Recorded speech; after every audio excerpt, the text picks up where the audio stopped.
Hello everyone, welcome back to Believers IAS Academy Bengaluru. This is the daily news analysis.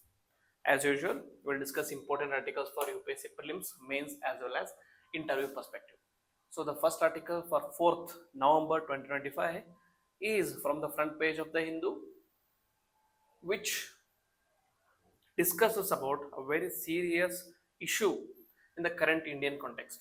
That is, rupees 3000 crore lost to digital arrest scams. Supreme Court. 3000 crore rupees was lost to digital arrest scams. We'll discuss. The context is Supreme Court has taken suo motu cognizance of a rising menace known as digital arrest, where cyber criminals impersonate law enforcement or judicial officials to extort money from victims.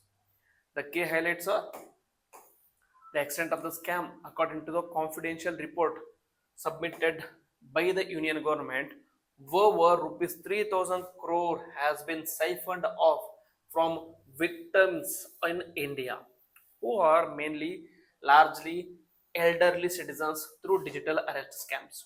What happens in digital arrest? They call you, they say that we are calling from so and so company, be it credit card, be it debit card, or be it some other company. So there will be OTP coming to your phone. Please let us know the OTP so that we can provide you so much of amount to your account. Or some new arrest are happening. What is this new arrest kind of things? They are calling the video call. They are showcasing themselves as a real police officer. They will have a complete setup, which will be in a complete room itself. So complete setup which will make you believe that they are the real police officers. And when they call you, they start like they will have some personal information about you or your family. They say that if your son is studying in so and so college, they will have an idea about it. Then they send the call that your son has been arrested by the police on so and so offense, and if you want him to be released, if you don't want an FIR to be put on your son, then please pay us some ransom, please pay us some amount. And parents, obviously they are concerned about their children, especially the elder people. What they do is they call the children. If the children, because of some various reasons, fail to pick up the call, because they maybe they are in the class, maybe they are attending something, maybe they are somewhere else. So what happens here is, out of the fear, out of this urgency, what they do is they will agree to the demand of these people and they pay the money to the scammers. So this is what is happening in digital arrest. Prime Minister Modi recently also talked about this digital arrest in his Man Ki Baat, where he discussed about the steps that are followed by the digital arrest scammers.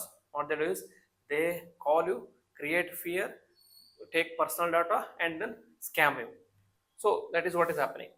A judicial concern is a bench led by Justice Suryakant, so who is a CJI designate. So recently, Justice Gawai, okay, Justice Gawai is about to get out of his CJI post because he has reached the maximum age limit of 65 years, and he will be replaced by Justice Suryakant. He will be the new Chief Justice of India.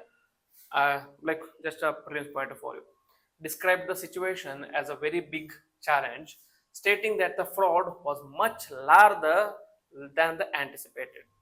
Obviously, 3000 crore is not a small amount. Government stand is that Solicitor General Tushar Mehta admitted the issue was worse than expected, with organized cyber criminal networks operating across the borders from scam compounds. So the main issue with this digital arrest is not only that they are completely sophisticated, but also most of these digital arrest scammers are transboundary in nature. Meaning, for example, this is India, and if your scam is happening in India, but the source of the scam lies somewhere in Southeast Asia, in Vietnam, Cambodia, Thailand, in these kind of countries. So it is very difficult to bring them into justice because there is an involvement of transboundary nature. Okay. Next, Attorney General R. Venkataramani said that many such crimes are run by international money laundering syndicates. Okay. Then, what are the Supreme Court observations? The judiciary will issue strict orders to empower agencies like the CBI to tackle this issue effectively and scams effectively. Earlier, the court had suggested entrusting the CBI to investigate the issue, digital arrest, and the cross-border links. And Justice Kant emphasized that this was not just a financial issue but also human rights issue, human rights concern, because the victims face humiliation, fear, and coercion. Okay, so in the digital arrest or this digital scams, not only the money is taken away, but also the personal data. In case a photo, an intimate photo of yourself is shared between your partner, what they do is they hack into your phone and they use this photo to blackmail you.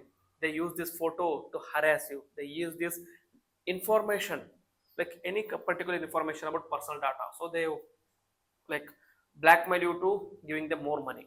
So that is also a human rights violation. So what is the nature of digital arrest scams? Fraudsters pose as police officers or judges using forged documents, AI generated videos of fake courtrooms. Victims are then threatened with arrest unless they pay money. Technology such as AI morphing, deepfakes, and virtual backgrounds is used to lend authenticity as well.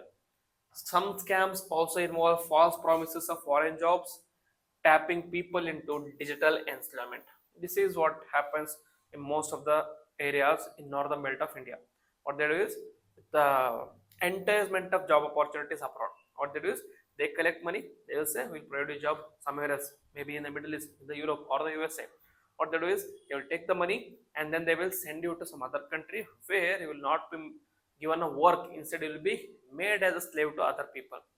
Like there is a famous movie, The Goat Life in the Malayalam movie, Prithviraj Sukumaran. So he has completely showcased what happens in these kind of cases. Then case trigger. What is a case trigger? The court acted after a senior citizen couple in Ambala, Haryana were digitally arrested by scammers who extorted rupees 1.05 crore using forged court orders. Okay, so even the judicial orders are being forged. So the significance, it highlights the growing misuse of AI deepfake technology in the cybercrime. So what is this? This technology is a double-edged sword. Okay, it is a double-edged sword. On one side, if it is having n number of advantages, on the other side it has same number of disadvantages as well. So this AI and deep technology or deepfake technology has lots of advantages in creating arts, in creating educational content, but also negatives in scamming these things. This raises the need for international cooperation, stronger digital literacy, and legal frameworks against cross-border cyber fraud. This reflects the judiciary's increasing role in technology-related law enforcement oversight. A very important article. Okay. Next, second article deals with Great Nicobar Project. What is it? Great Nicobar Project map ready for denotification of tribal reserve. What is the context? The Andaman and Nicobar Island Administration has prepared a geographic information system map, GIS map for denotification and re-notification of tribal reserve land on the Great Nicobar Island, which is a step towards implementing the ambitious 92,000 rupees crore mega infrastructure project that is currently under legal and environmental scrutiny. So I have covered about this Great Nicobar project thoroughly. If you want to learn more about this Great Nicobar project, then search topic of the day, Believer says Great Nicobar project. So I have completely covered it. I have made the points from the government perspective and I have also argued against the government perspective, taking the opinions of opposition leader Sonia Gandhi. So I think I have covered it holistically. You can go there and watch it. Now I'll just stick to the news analysis. So key developments is the GIS mapping. Administration has completed the GIS mapping, which will be helpful in denotification, that is removal of tribals from the reserve area, and renotification, reassigning the other tribes the status. Mapping is done in coordination with the forest department, and the next step will be sites for communication towers. Sites for communication towers within these lands will soon be finalized after consultation with whom? Consultation with Assistant Commissioner of Campbell Bay and Andaman Adim Janajati Vikas Samiti. Okay, so here we are taking cognizance or consensus of both the administration as well as the representatives of the citizenry. Okay, next, the tribal welfare, a comprehensive tribal welfare plan for the Shompen and Nicobar tribes. The Shompen tribes were a particularly vulnerable tribal groups. They were in news because they were the ones who were protesting against this Nicobar project vehemently. Next, tribes is expected to be finalized by the next month, and then transit accommodation for project staff has already been built, and the oversight will be updates were represented to the ANIIDCO Monitoring Committee on Tribal Matters. Next, what is the ANIIDCO? It is Andaman and Nicobar Islands Integrated Development Corporation. Next, the static part about the Great Nicobar project. What is it? It is an ambitious project with an estimated cost of 92,000 crore. And the major components of this Great Nicobar project is international transshipment port, very important, at Galathea Bay. This particular transshipment port was a major point of contention because the land for building this port was passing through the Great Nicobar Island Forest Reserve, which was home to large biodiversity and also the Shompen and Nicobarese type. So now, because of the construction of this project, they were made to flee this land. They were being displaced from their own land. As a result, it was a big point of contention, both economically, socially, as well as anthropologically. Okay.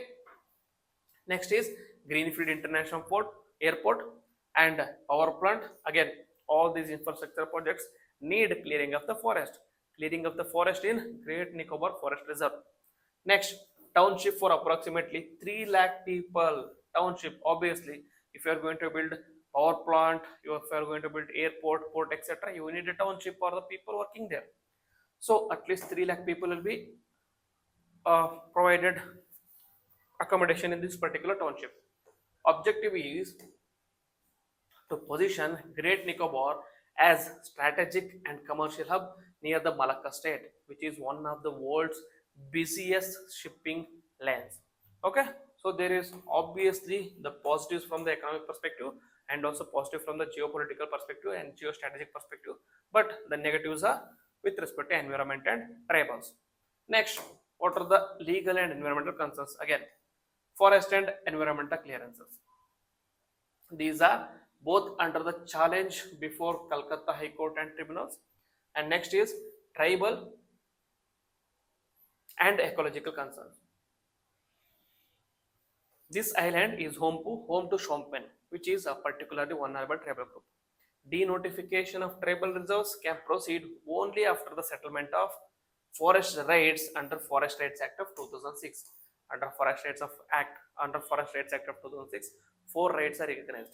One is title rights, user rights, forest management rights, and minor forest produce rights. So one of the rights is forest rights. So first it has to be delivered to the people, only then this particular project can be taken forward. Next, significance is this marks an administrative push to expedite the project amid judicial scrutiny. Also raises debate on the balance between strategic infrastructure and tribal ecological protection. So test the implementation of FRA 2006 in the Union Territories, where tribal land rights are often underdefined. Okay, so this is about Great Takeover project. Third article for the day is about again Supreme Court. So all the 3 articles have something to deal with Supreme Court. Now this Supreme Court, the article deals with Supreme Court and Delhi air pollution. So Supreme Court urges proactive measures to curb Delhi pollution. So about Delhi pollution also, we have made a video where we discussed about how the stubble burning in the neighboring states of Haryana and Punjab are hampering the pollution, are hampering the Delhi with pollution. Okay, if you want to learn more about this, go back and search in the channel. You will get the videos. Next, the context is Supreme Court of India has directed authorities in Delhi NCR to take proactive and preventive steps to control air pollution levels and prevent the situation from deteriorating to the severe category. Next, the key developments is Not necessary to remember this composition. So this is Chief Justice of India, B.R. Gavai is the bench who is heading this particular bench, and the direction to the agencies is the court has directed Commission for Air Quality Management, that is CAQM, in the National Capital Region, NCR region, and the adjoining areas for what? For to file a detailed affidavit with clear data on air quality and control measures and present a comprehensive action plan for the upcoming weeks. Next, monitoring gaps identified. What is this? Amicus Curie Aparajita Singh informed that the court meant that many air quality monitoring stations were non-functional during Deepavali, and out of 37 monitoring stations, only 9 were operational, making it difficult to implement the graded response action plan effectively. So what is this graded response action plan? It is an action plan which was initially devised by the Supreme Court for the NCR region, where according to the pollution levels, various measures will be implemented in the area. Graded response action plan 1, 2, 3, 4. Okay, depending on the air quality. Government's responses. Additional Solicitor General Aishwarya Bhati assured that the court assured the court that agencies would file the required affidavit soon, and the background was that Supreme Court had allowed the sale and bursting of green crackers, and I've also made a video about green crackers during the Deepavali, with the safeguards to balance traditional practices with public health and environmental concerns. Next, issues highlighted. What are the issues highlighted? That poor implementation of GRAP due to data unavailability, technical inefficiency in air quality monitoring infrastructure, and need for real-time coordination between pollution control boards, CAQM, and the local authorities. The significance is it reinforces the judiciary's role in ensuring accountability in environmental governance, underscores the need for data-driven pollution management, and calls attention to institutional gaps in Delhi's air quality monitoring system. Okay, so this is about third article. Next, moving on to the editorials. Uh, I found this editorial to be very important. That is, India's IT dream is at a crossroad, which discusses about IT sector. This article is written by none other than Shashi Tharoor. So I thought let us discuss this editorial.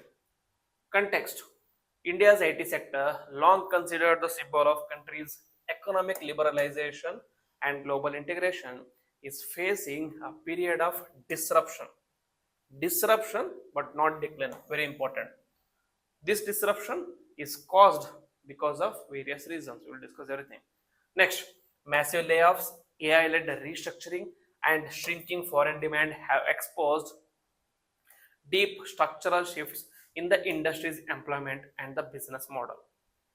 First, we will discuss the key factors and trends, the economic contribution. This IT sector employs nearly 60 lakh people in India, contributes to around 7% of India's GDP. It is valued over at $280 billion. Recent layoffs, the concerning trends. TCS, in TCS, that is Tata Consultancy Solutions, 20,000 job cuts, that is 3.2% of the workforce, which was the steepest ever. And then other IT majors such as Infosys, Wipro, and HCL are quietly trimming the staff. Next, industry-wide layoffs may exceed 50,000 jobs by the end of financial year 2025. Next, layoffs often happen via silent exits, that is performance linked or voluntary rather than the formal termination. So it is another level of layoffs. That is, the authority says that we are removing from the job because of your performance. Your performance is not up to the mark. What we are expecting is way above your mark. As a result, we are making you leave the company. Or other thing is voluntary retirement or voluntary termination. That is, okay, instead of having a formal termination from our side, what we are going to do is we will ask you to get out of your job by yourself. Okay, so it, like in a way, it doesn't add a black mark on the individual as well. So they agree for this formal like voluntary termination. Next, so why is this crisis? Okay, why is there structural shifts? First is because of AI driven automation. That is, algorithms and agentic AI systems now handle routine tasks such as coding, data entry, reporting, which is reducing the need for human manpower. Previously, this coding, data entry, reporting, everything, and certification was a duty of the human being. This work was done by human being. As a result, human beings were employed in this particular tasks. But now this has been taken over by AI. Global models from OpenAI, Anthropic, etc. are reshaping the workflows and productivity. Next, restrictive US immigration and visa cost as well. As we know, H1B fee hikes, that is for H1B visa fee hikes, US government under Trump has added $1 lakh fee, which is very high, and localization requirements make sending low-cost Indian engineers abroad uneconomical. Previously, what used to happen was because Indians abroad were paid lesser compared to the locals in abroad, they were hired by these foreign companies for on-site jobs because they were paid lesser than the locals. Now, what is happening is, though their payment is less, their salary is less compared to the locals, the visa hikes is having an impact, making the overall spent on the Indian hire more than the locals. So they are going for local hiring rather than Indian hirings. Next, shrinking client budgets. That is economic slowdown in the US and Europe, which is resulting in conservative IT spending. That is shift to specialized expertise rather than large scale outsourcing teams.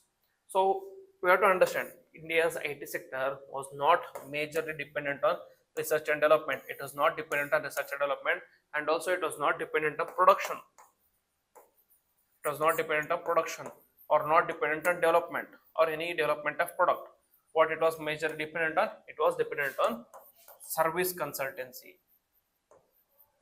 Service consultancy, which was majorly outsourced. Outsourced. For example, TCS, Tech Mahindra, HCL, all these were outsourcing. Services were outsourced. But now what is happening in the foreign companies, maybe in USA or in be it in Europe, what they're doing is instead of going for this service consultancies in India, they are going for service specialized expertise in their own countries, which is reducing the need for Indian companies.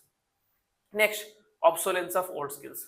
That is, legacy systems like SAP ECC, mainframes, and .NET are outdated now.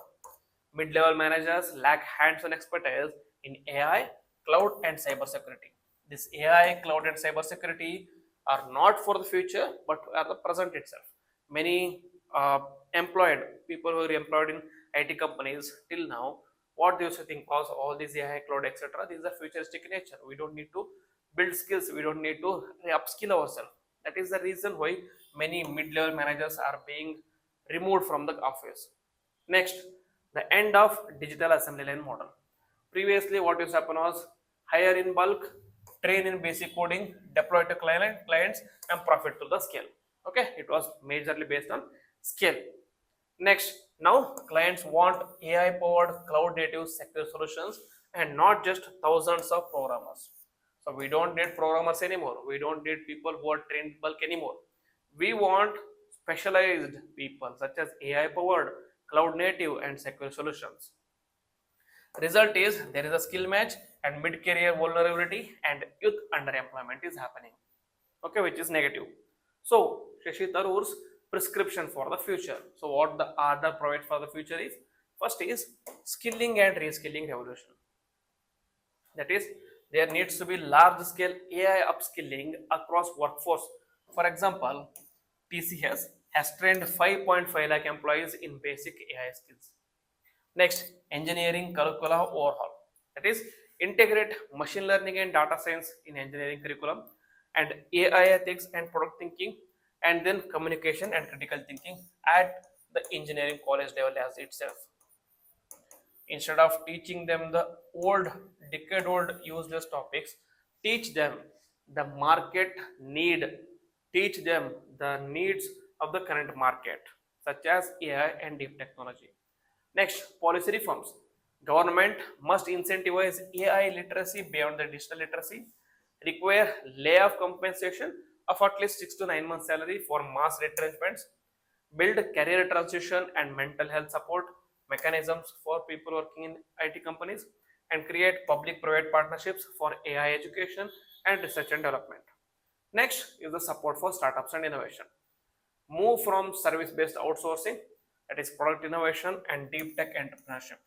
Next, strengthen India's startup and venture capital ecosystem in AI, cybersecurity, and digital infrastructure. Next, global engagement. Negotiate visa access, data governance, and trade stability with global partners such as USA to protect the IT competitiveness.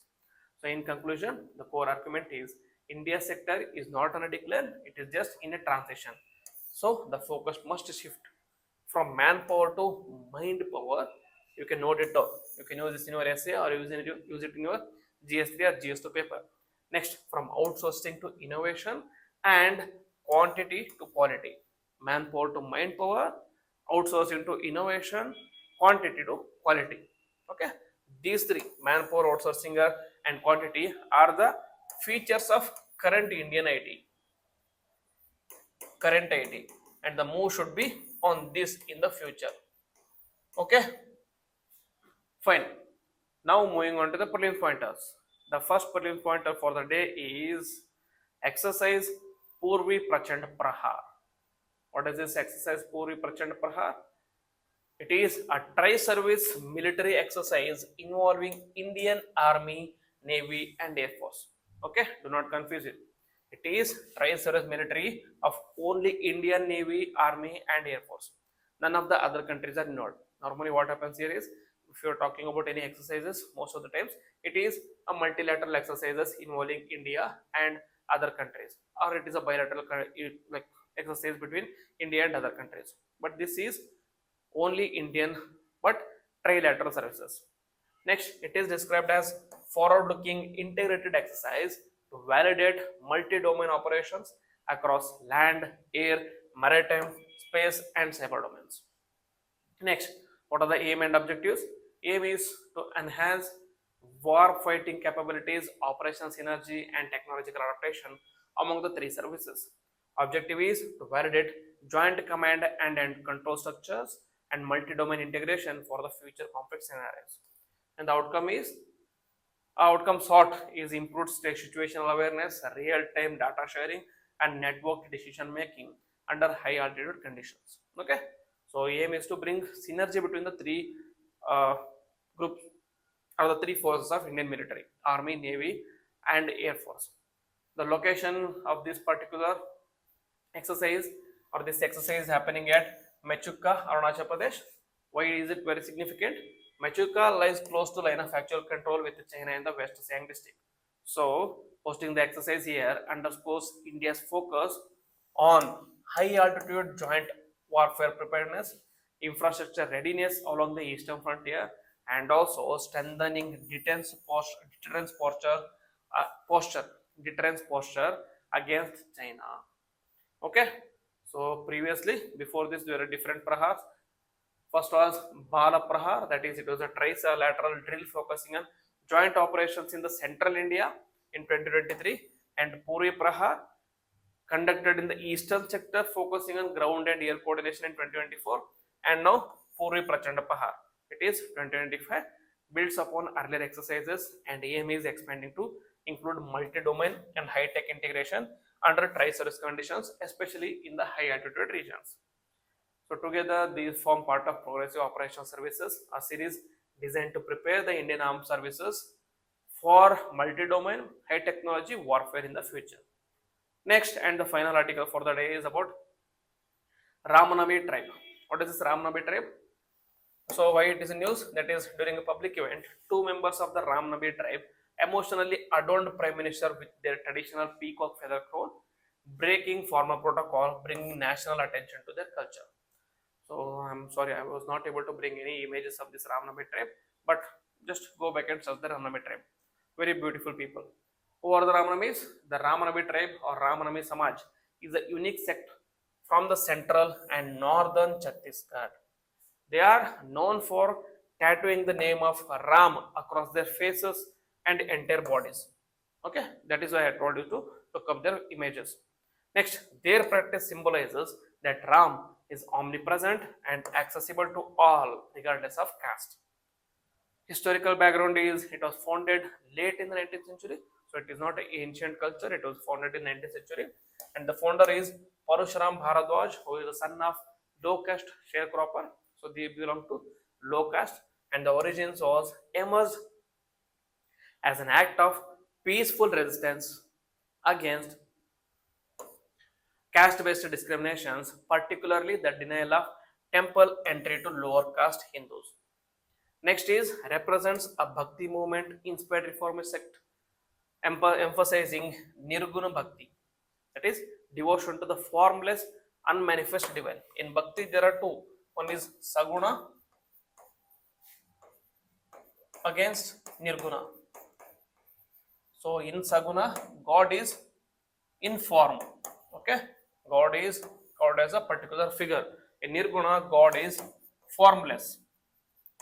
Okay, so this is majorly idol worship is there. Here idol worship is not there. Okay, so this Ramnami is a form of Nirguna Bhakti sect. Very important. Next, cultural and religious belief is the deity is Nirguna Rama, that is formless God, different from the idol worship. Normally, Ram is worshipped in the form of idol in India.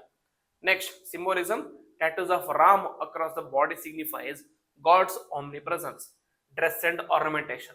White attire inscribed with the Ram, peacock feather crowns, and gungrus, that is anklets during bhajans.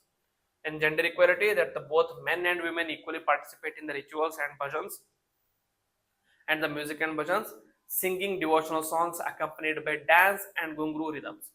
And prohibition historically discourage idol worship and caste hierarchies. Next is the social significance. Represents Dalit assertion and self-respect movement through spiritual equality. The tattoos were both a devotional act and a symbol of defiance against caste oppression. In 1910, upper caste groups challenged their right to use Ram's name, but the Ramnamis won the court case legally affirming their practice and social freedom. So there is also a judicial uh, implication. So present status is their population is around 6 lakh, and the current population is around 1.1 to 1.5 lakh, and previously they were around 6 lakh population, and now some estimates only 20,000 remain at the moment, and the tradition is declining as the younger generations move away from tattooing due to social and professional stigma.